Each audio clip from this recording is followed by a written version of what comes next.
Ini topik yang menarik. Bayangkan, obat kecil yang kita telan bisa berinteraksi dengan sel kita dengan cara yang sangat spesifik.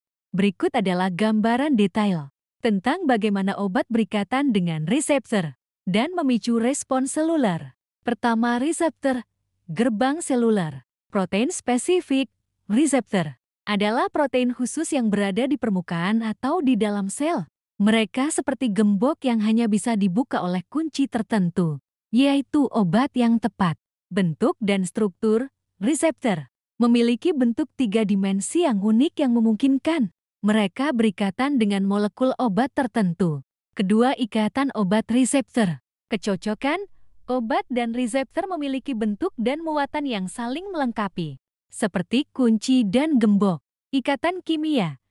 Ketika obat menemukan reseptor yang cocok, mereka membentuk ikatan kimia yang kuat, seperti ikatan hidrogen, ikatan ionik, atau ikatan van der Waals.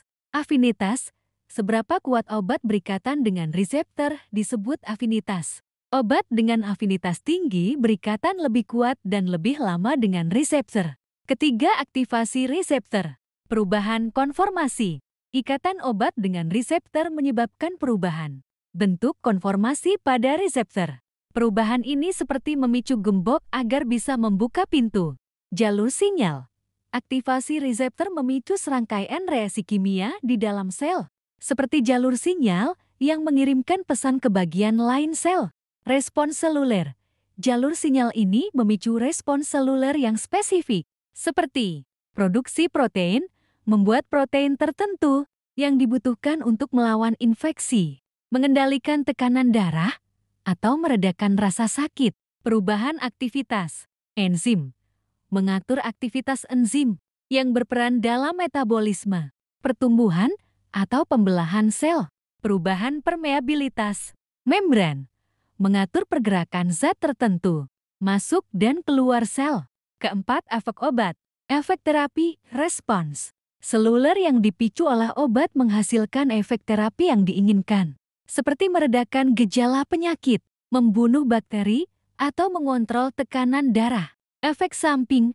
Dalam beberapa kasus, ikatan obat dengan reseptor lain atau dengan bagian lain dari sel dapat menyebabkan efek samping yang tidak diinginkan.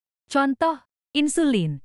Insulin berikatan dengan reseptor insulin di sel-sel otot, hati, dan lemak, menyebabkan sel-sel tersebut menyerap glukosa dari darah, menurunkan kadar gula darah. Antihistamin. Antihistamin berikatan dengan reseptor histamin, menghalangi pelepasan histamin yang menyebabkan gejala alergi seperti bersin, hidung tersumbat, dan mata berair.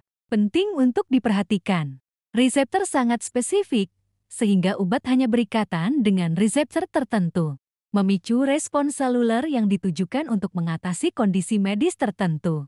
Interaksi obat reseptor merupakan dasar dari pengobatan modern. Semoga penjelasan ini membantu Anda memahami bagaimana obat berikatan dengan reseptor dan memicu respons seluler.